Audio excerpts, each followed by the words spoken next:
There's been a lot of debate in recent weeks about whether kids should be able to read before they go to school. Our next guest, Chloe, learnt to read when she was just 2, and her dad captured the first time she recognised letters and numbers on camera. What's this letter? B. And?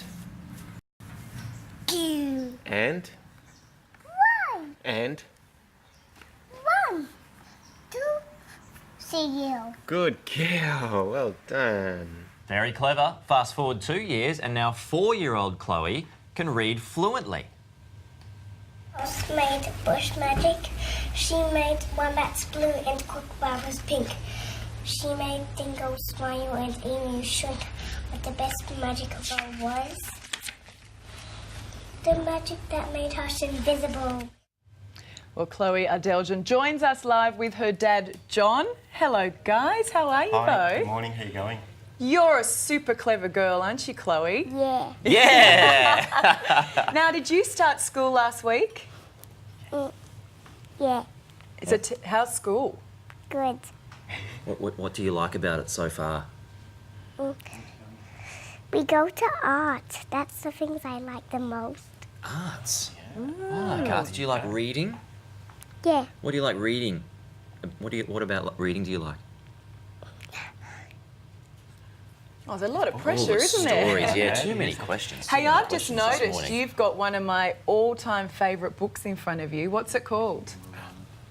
Some magic. Yeah. Possum Magic. Do you think we can get you to read a little bit for us? Do you want to read a little bit? Yeah. All Yeah, right, okay, here we fire go. away. We've been practicing. Oh, Okay, good. okay. Okay, ready? We'll start at the start. We'll read from here. For Chloe, Anna, and Kate. Excellent.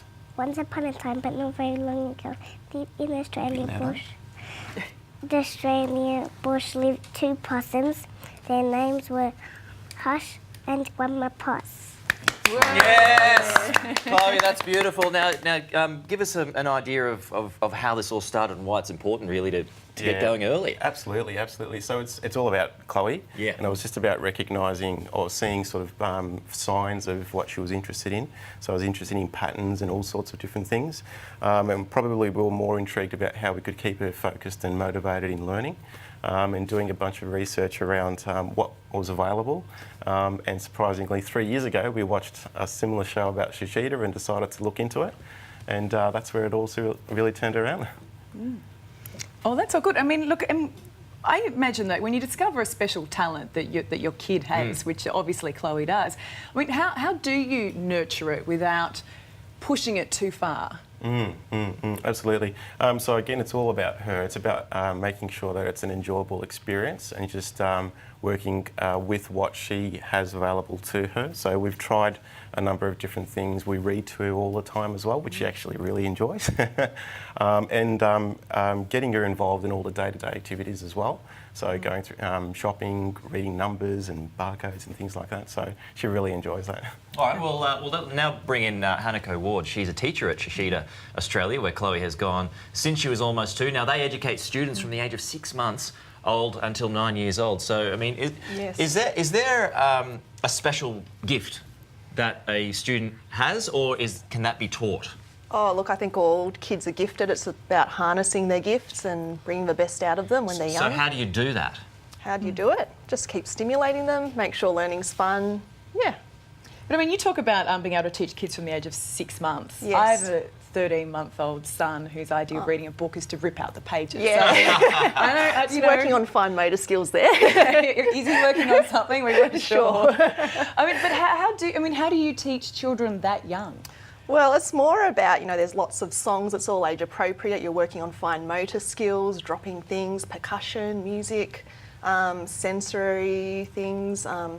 It's all about bringing the parent in and getting them involved so that they also know how they can be stimulating their children at home. How rare is a child like Chloe, though? I mean, who could start reading by the age of 2 and, as we just saw, is quite fluent by the age of 4.5? Well, it's awesome. It's amazing that she can read at this age. A lot of our kids who have started Shichida at a young age, like Chloe has, are reading or reading word sight words. So it's not just about reading; it's about finding what their what they're gifted at. It might be reading, like Chloe, might be arts, like she's into art, it might be music, might be storytelling. There's all sorts of things that you might find a child is great at. Yeah. Any advice, parents, going forward, John? Look, from my perspective, Shichida works. Yep. We do feel that it actually has benefited her in a way where she's now gone leaps and bounds in terms of recognising, being able to read stories to herself and actually understanding them as well. So. All right. But it does feel like there's a lot of pressure these days that, you know, the kids do actually now need to be able to read by the time they get to school. Are we putting too much pressure on them? Should we just let them be kids? Yeah, I agree. We should let kids be kids, but there's no reason why learning can't be fun. And if they can learn to read before school, it's not the be-all, end-all, but why not? Yeah. Learning is fun. Reading is fun. Now, thank you very much for coming in. Certainly interesting stuff. Thank you very much, Chloe. You did a great job. Well done. And Chloe, you might be able Yeah. to give Pete some reading lessons Yes. up in the break, okay? Now, Chloe-